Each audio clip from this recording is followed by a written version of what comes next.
नमस्कार दोस्तों, आशा करती हूँ आप सभी लोग ठीक होंगे। मेरा नाम है दिव्या और आपका स्वागत है अपनी पाठशाला सिविल सर्विसेज पे। आज के सेशन में हम इलेक्टेड वुमेन रिप्रेजेंटेटिव्स के बारे में चर्चा करेंगे।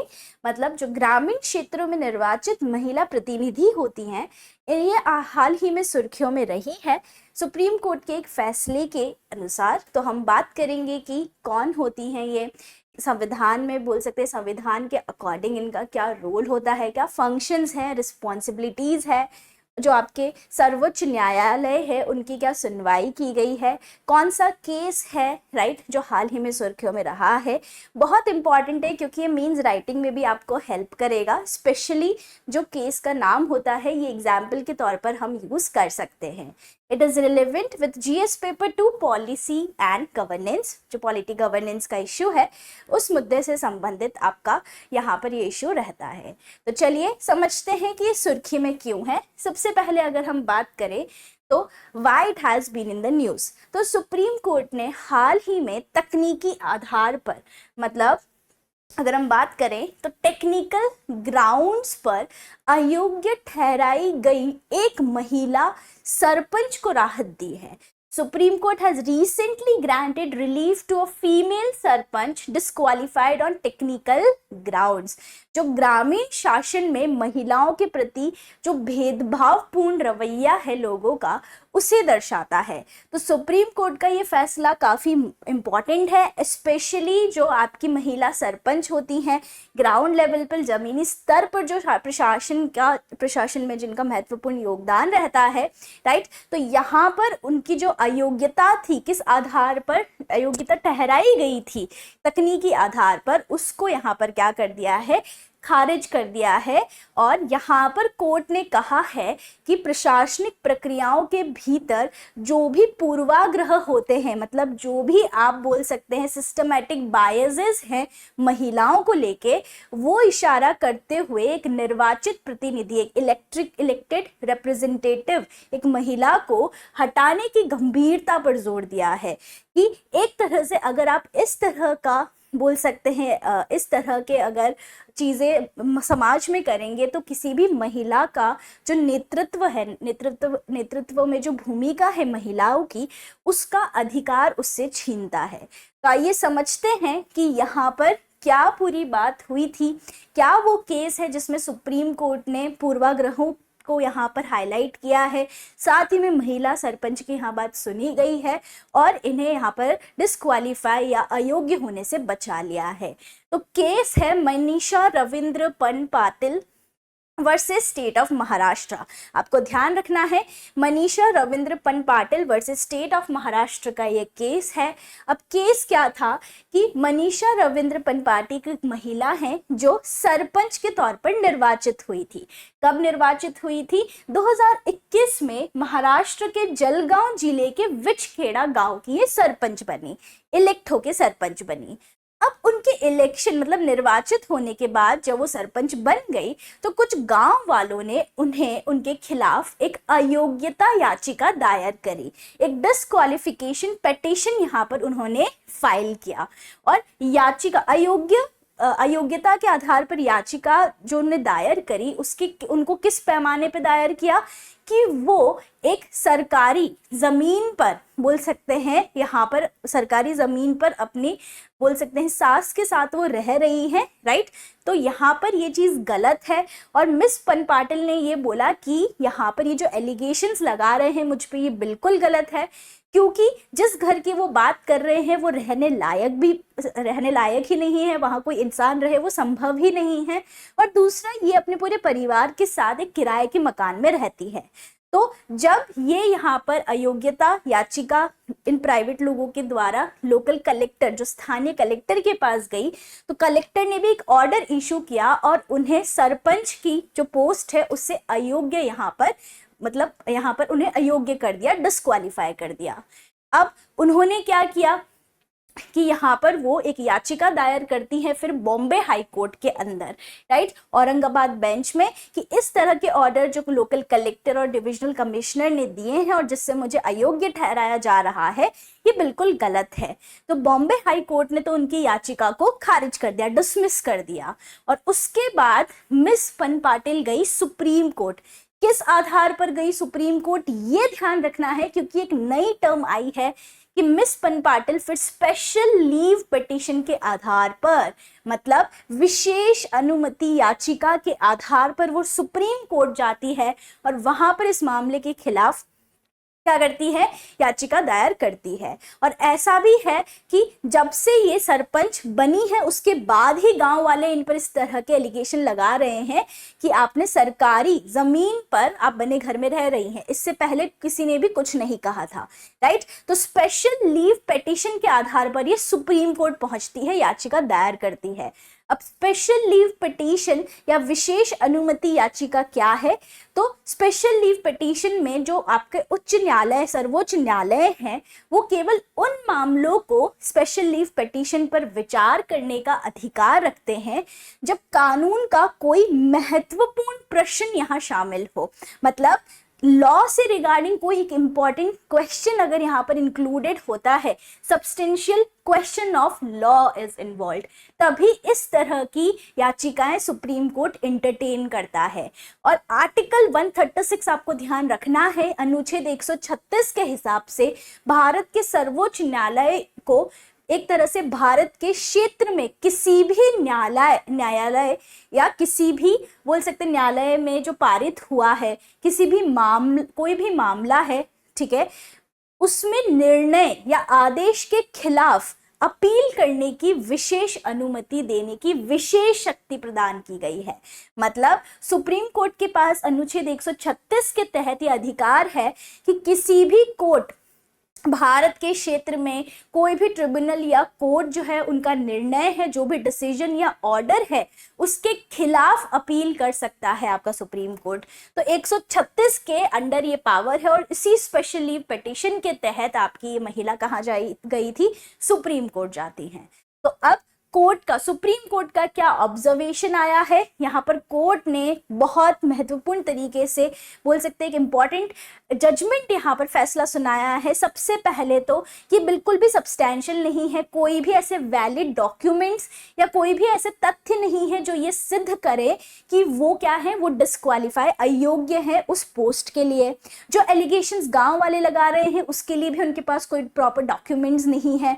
और साथ ही में जिस तरह से डिस्ट्रिक्ट, जो लोकल स्थानीय कलेक्टर के बाद डिस्ट्रिक्ट लेवल कमिश्नर, फिर बॉम्बे हाई कोर्ट, जिस तरह से यहाँ पर प्रशासन जो देखरेख कर रहा है उसमें भी कमजोरी बताई गई है कि महिला प्रतिनिधि या अगर महिलाएं किसी भी एक लीडरशिप रोल में है तो उन्हें किस तरह से पूर्वाग्रहों के चलते उन्हें सीमित कर दिया जाता है, उनको यहाँ पर बोल सकते हैं आगे नहीं बढ़ाया जाता। तो यहाँ पर उन्होंने डिस्क्रिमिनेटरी एक्शंस को एम्फसाइज किया है कि किस तरह से जमीनी स्तर पर भेदभाव होता है महिलाओं के साथ, जो कि आपकी जो लैंगिक समानता है उसे कमजोर करता है और महिला सशक्तिकरण की और जो भारत बढ़ने, विकास करने की कोशिश करता है उसे भी कमजोर करता है।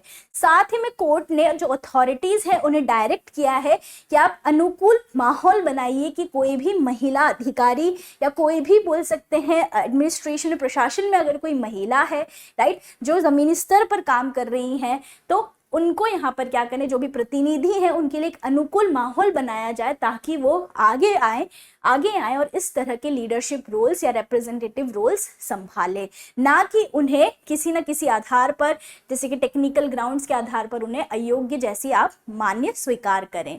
तो ये कुछ बातें कही हैं सुप्रीम कोर्ट ने। और यहाँ पर अगर हम बात करें तो आगे जो इलेक्टेड वुमेन रिप्रेजेंटेटिव्स है, जो निर्वाचित महिला प्रतिनिधि है, उनका क्या स्टेटस है ग्रामीण सरकार में, रूरल गवर्नमेंट में। तो भारत की बात करें तो करीबन 14 लाख महिलाएं ऐसी हैं जो टोटल पीआरआईज का, जो पंचायती राज है, राइट, इंस्टीट्यूशन है, उसका 46% महिलाओं के पास है, मतलब महिला प्रतिनिधि हैं। इसके अलावा हम जानते हैं कि 73rd संशोधन हुआ था, संविधान संशोधन 1992 में, उसमें यहाँ पर महिलाओं के लिए 1/3 सीटें रिजर्व करने की बात की गई है। साथ ही में बिहार और छत्तीसगढ़ जैसे कुछ राज्य हैं जिन्होंने सीटों में जो महिलाओं के लिए जो रिजर्वेशन है उसका जो प्रपोर्शन है वो करीबन 50% भी रख दिया है।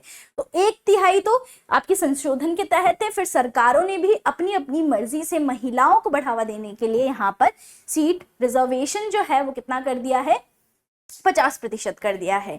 इसके अलावा अगर हम बात करें तो क्यों हमारे लिए वुमेन रिप्रेजेंटेटिव्स होनी चाहिए, क्या सिग्निफिकेंस है, क्योंकि जो सर्विस डिलीवरी है, जो सेवा बोल सकते हैं वितरण है, वो बहुत अच्छे से हो पाएगा। करप्शन, भ्रष्टाचार में कमी आती है। इंक्लूसिव गवर्नेंस, जो प्रशासन या शासन है उसमें हर तरह का बोल सकते हैं जेंडर जो रोल्स है वो बढ़ते हैं, राइट। किसी भी एक जेंडर का अपर हैंड नहीं रहता है। जेंडर इक्वालिटी, लैंगिक समानता को यहाँ पर महत्व दिया जाता है। तो ये यहाँ पर हमने EWR का स्टेटस देखा। आगे अगर हम बात करें तो कौन कौन से ऐसे बोल सकते हैं चुनौतियां हैं जो इलेक्टेड वुमेन रिप्रेजेंटेटिव्स गांव वाले क्षेत्रों में फेस करती हैं।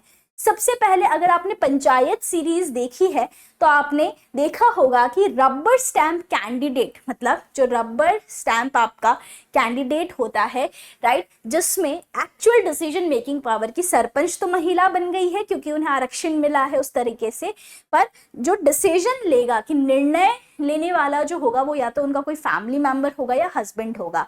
एक तरह से ना शी इज लाइक कि बस वो वहां पर एक कोई इंपॉर्टेंट रोल प्ले नहीं कर रही है, जस्ट उनका यहाँ पर साइन चाहिए, जस्ट लाइक तो यहाँ पर अगर हम बात करें दूसरा, gender biases and social barriers. आप जानते होंगे कि जो घरेलू बोल सकते हैं उनके जो घरेलू जिम्मेदारियां हैं उसके चलते जो सामाजिक जिम्मेदारियां हैं उन्हें भी ये पूरा नहीं कर पाती है पूर्ण रूप से, राइट। तो वो भी हमें भेदभावपूर्ण या पूर्वाग्रहों की वजह से वो अपने आप को बिल्कुल लिमिट रखती हैं।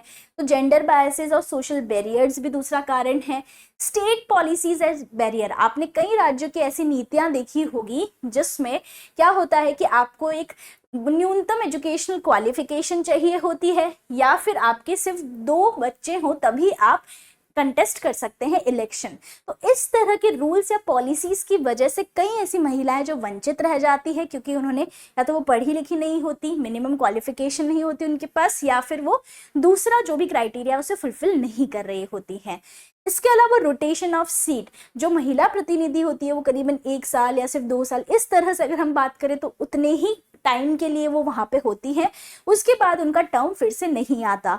तो यहाँ पर रोटेशन भी चलता है। और दूसरा इशू ये है डिजिटल डिवाइड, उन्हें बोल सकते हैं इतना आधुनिक ज्ञान नहीं होता है, लिटरेसी नहीं है, उन्हें लैक ऑफ नॉलेज है, राइट, बोल सकते हैं एप्रीहेंशन, जो कल्चरल कॉन्स्टेंट है, जो सामाजिक बोल सकते हैं ढांचे है उन्हीं के भीतर रहना। तो इस तरह के कुछ लिमिटेशंस है, बाउंड्रीज है जो उन पर यहाँ पर प्रभावी रहती हैं। ये कुछ इश्यूज है जो महिला प्रतिनिधि फेस करती हैं। आगे बात करें कि क्या क्या हम कर सकते हैं इन्हें और मजबूत करने के लिए, महिला जो निर्वाचित महिला प्रतिनिधि हैं उन्हें और आगे बढ़ाने के लिए। सबसे पहला इंस्टीट्यूशनल रिफॉर्म्स। जिस तरह से हमने यहाँ देखा कि ये महिला जो लोकल कलेक्टर हैं वो भी उन्हें डिस्क्वालीफाई, अयोग्य यहाँ पर बिना किसी कारण या बिना किसी तथ्यों के उन्हें अयोग्य यहाँ पर निर्धारित कर देते हैं। इसके बाद आप देख सकते हैं डिविजनल कमिश्नर, फिर बॉम्बे हाई कोर्ट। तो जो ये इंस्टीट्यूशंस हैं, जो हमारे बोल सकते हैं ढांचे हैं, जो सिस्टम है हमारा, इससे यहाँ पर ट्रांसपेरेंसी के साथ और बोल सकते हैं सीमलेस मैनर में काम करना होगा। और साथ ही में पंचायतों में और महिलाओं को रिक्रूट करना होगा, पंचायत सेक्रेटरी, या फिर बोल सकते हैं कि इस तरह से यहाँ पर मॉनिटरिंग शुरू करनी होगी जमीनी स्तर पर, ताकि जो भी महिला योग्य हैं और किसी कारणवश उन्हें यहाँ पर जो दूसरे लोग हैं वो अयोग्य मानने की बात करें तो प्रॉपर मॉनिटरिंग के साथ डिसीजन लिया जाए। दूसरा, वुमेन कलेक्टिव एजेंसी, जो सेल्फ हेल्प, जो स्वयं सहायता समूह है, इनको यहाँ पर मजबूती देना। साथ ही में हम क्या कर सकते हैं कि डेटा अपडेट करके उनको एजुकेशन, स्वास्थ्य, इन सब की जानकारी दे सकते हैं, लिटरेट कर सकते हैं, साक्षर कर सकते हैं हर एक एरेना के अंदर, राइट। तो ये कुछ बातें थी। और यहाँ पर जो सुप्रीम कोर्ट का महत्वपूर्ण केस है इसके बारे में आपको ध्यान रखना है। ऐसे कई केसेस हैं, विशाखा गाइडलाइंस हो गई, कई केसेस हैं जो महिलाओं के रिफॉर्म्स की बात करते हैं। So this is one more case that you have to add in. अब आगे बात करें तो आरएस की अगर आप तैयारी कर रहे हैं तो कंप्लीट रिकॉर्डेड बैच आपके लिए अवेलेबल है। एसबीआई पी और आरआरबी की टेस्ट सीरीज भी हमारी वेबसाइट पर अवेलेबल है। यूपीपीएससी, आरओआरओ, बीपीएससी मात्र 299 और 99 पूरे साल की वैधता के साथ टेस्ट सीरीज हैं। अगर आप करंट अफेयर्स पढ़ना चाहते हैं तो हिंदी और इंग्लिश दोनों में ही करंट अफेयर्स हमारी वेबसाइट पर आपको मिल जाएगा। Hindi and English handwritten notes are also available and you can also connect with us on a WhatsApp channel. So ये था आपका निर्वाचित महिलाओं प्रतिनिधियों के बारे में और क्या अभी सुप्रीम कोर्ट का फैसला, सर्वोच्च न्यायालय का फैसला आया है इसके भीतर। चलिए, so that was it for today. इस पूरे कंटेंट को आप एक्सेस कर सकते हैं अपनी पाठशाला.com की वेबसाइट से। साथ ही में आपको ये PDF अपनी पाठशाला सिविल सर्विसेज के टेलीग्राम चैनल पर मिल जाएगी। धन्यवाद।